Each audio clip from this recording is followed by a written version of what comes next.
Today we are going to graph inequalities. Inequalities means not equal to, so we use these less than or greater than symbols. So the one that kind of is like the L, just tilted a little bit, is less than, and then the other one is greater than. If it is underlined, it could also be equal to that number. An open circle means it can't be equal to a number, and a closed circle means it could be. So let's take a closer peek at this.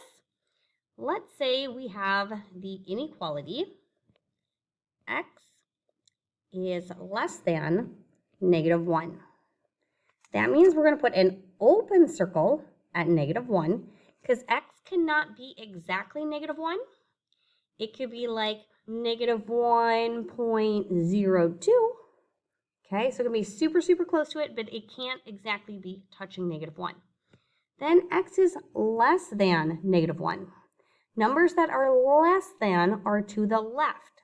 So we are going to draw an arrow going this way. And that means x could be -2, could be -3. That's super sloppy. It could be -4.5. And it even could be like -1.01.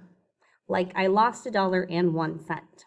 Okay? All right, let's say we have x is greater than or equal to -6. We're going to put a closed circle at -6. I'm not sure why that's not working. Let's try that again. Closed circle at -6. And x is greater than. The bigger numbers are to the right. So I'm going to make my arrow going this way. That means x could be -4 or -2 or 0 or 100 or 1/2 or 3.25. Okay, so any number that is further to the right. And I don't know why it's zooming in like that. That's super silly. All right, so that's what we are going to practice today.